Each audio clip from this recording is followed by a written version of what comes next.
Awesome. So there's a question we normally ask couples who come on the show, come on the podcast. So we're going to try that with you, and maybe add a second one. So if your relationship was a drink, what drink would it be? Do we each have our own answer, or should we? Yeah, sure. Each of you can can do your own answer. Drink. What was a drink? Not the other person, but like your relationship. Yeah. Yeah. Yeah. Maybe for me, a really good wine, it gets better with age. Mm. Okay. What about you? Same thing, same answer. Nah, bro. Like you can't go with the same thing. Okay. But if you think it's the same thing, that's fine. But are you sure it's the same thing? Oh, yeah, just not a drink. Like my favorite drink to have. Like yeah. Okay. What about? So okay, now let's move away from drinks. In terms of color, what color would you give your relationship? Each of you. Yellow. Okay. I mean green. Green. All right. Okay, so from different time zones, like you from Ghana, Ariel from America or Poland. How did your love story start? Can you? Well, we weren't in like different time zones then. Yeah, Okay. we met in Rwanda, in Kigali. Yeah, so it wasn't so difficult. You want the real story or the story that we tell people? No, I want the real story. Hey, want the scoop, man. Like, I want the real story. But the fake one's also good. Yeah. We worked hard on it. Yeah, Ariel tells Okay, it, probably tell you. so you tell the fake one and he tells the real story. That's how it works. So the fake one is that we met at an art gallery in Kigali, and there was this sculpture of a gorilla that was made out of computer parts. Right. Which is true though. And so this is partially true. And so I'm standing over by the sculpture, and then Adam comes up. I don't know what you say. No, I'm standing. You're and standing. You come up. You're standing by the sculpture, and I come up. What do I say? I don't remember. I forget. I forget what we made up. Yeah, it was a long time ago. But then something happens, and then we go out. Yeah. Okay. Yes, that's the fake story. That's a fake story. Now to the real It's one. partially true. Okay, I believe you. And Now to the real, yeah. The real one, we met on Bumble. Yeah.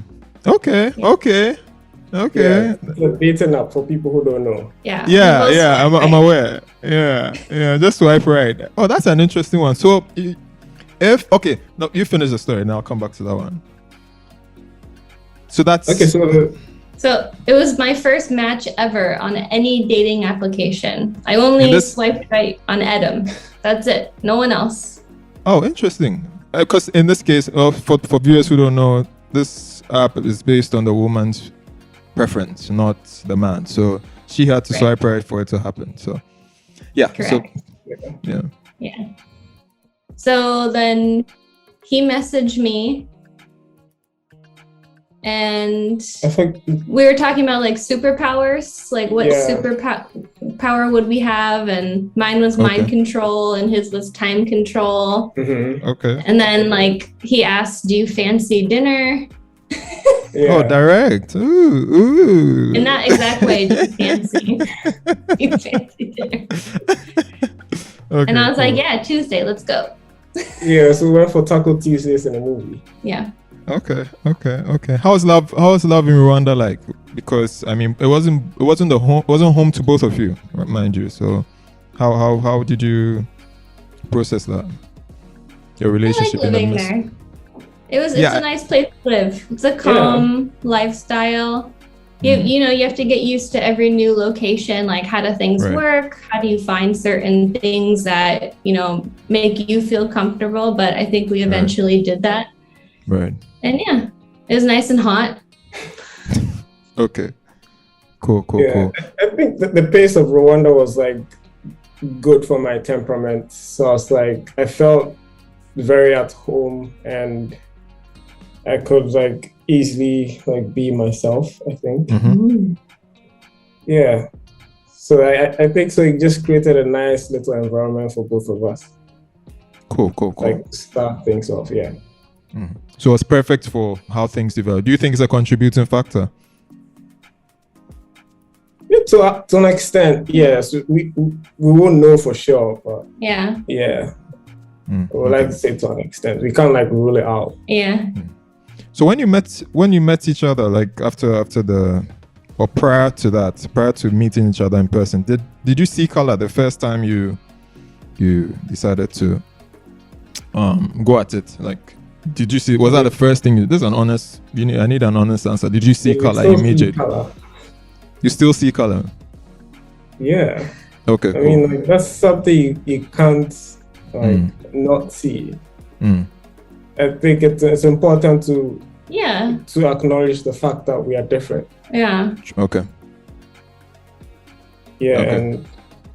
and like sort of build what we have around that. I mean, it's a part of our identities, and same thing with our daughter. I mean, who knows how she'll identify, but that will be, a part of it for her in whatever way it turns out to be. So yeah, it's important. So how did you guys? Sorry, you were about to say something. Yeah, I was just going to say, like in the beginning, like that was one of the major conversations that we had. Irrespective of like how we look like on the outward, a lot like there's a lot that's different within, based on like how we were brought up, where we grew up, and what like each of us would like deem as important might not be important to someone else. So it's important that we talk about these things like when they come up, and it's important that we are honest about how we feel about these situations. So I think like that's one of the things that we talked about and has sort of like served as a foundation for what we have now. Awesome. That's I like the sound of that. So how did you what were the cultural shocks for you, the two of you, when you started dating? The cultural shocks, any in particular which took you aback and made you reconsider doing this thing? No cultural shocks. Sometimes. Sure. Are you sure? We both speak English differently, so I think we had to get used to like how each other says things. Okay. And so sometimes Adam might say something, and I was like, "What? What are you saying?" Yeah. And vice versa. Like, what? I don't understand what you just said. Okay. Yeah, so more so for me to you than you to me. Oh, like me understanding. Yeah. I had never heard like a Ghanaian accent before. It was my first time. So just like, hearing how all the words are said and getting used to like even the different phrases that he might say from Pidgin or from Chui, learning those phrases for me. Yeah. But was it so difficult for you, Adam, to understand? To understand. Because like it wasn't for me, but of course there's I feel like nuanced like statements that she might say and I don't understand, I don't get. I'll attribute that to the fact that there's Western media is very like out there. True. Yeah, so I feel access to it is not very difficult. Whereas like how many Ghanaian movies or TV shows have made it that mainstream for people to get used to how we sound. True. Yeah. So apart from, sorry. Yeah, since we're on the topic of culture shock, I was so like surprised as to how much she loved her dog. Yeah. Okay. How did you handle the dogs? Exactly. I was going to ask because we are, the relationship with dogs, man. So how did you handle the dogs? He loves our dog now, but in the beginning it was exactly. That's what I mean. Like in the beginning, yeah. Yeah, he did not. He was like, I don't understand. Why do you love this dog so much? I felt like he was too pampered. Yeah. Okay. It was like exactly. That's a dog that's this much. I do. I was about to ask about that, about the dog in particular, because maybe Ariel doesn't know. Very few people in our part of the world are very friendly with dogs to that extent. Yes, we are civil with dogs. A lot of people respect dogs enough that if there's a dog crossing the road, they'll stop and allow the dog to cross. But there are limits. But we do realize that with Western cultures, they are very, very close to their dogs. So I was going to ask about that. So it's good you mentioned it. That's good. That's good to hear. But I see that now I think you're even closer to the dog than her. He carries him downstairs to go to the bathroom now. So the dog is at a stage of his life where like he's really old. He has intense like kidney problems. Okay. And we live on the second, third floor, depending on where you live. Okay. Yeah. So I have to carry him downstairs every time to like walk him. Okay. I mean, like the me before like Ariel, I don't think I would do that for a dog, but it didn't take him long though to love him. So I mean, well, there's a literal expression in Ghana which goes like "love me, love my dog." So I think that works with an expression. So if you love someone, you love the baggage they come with.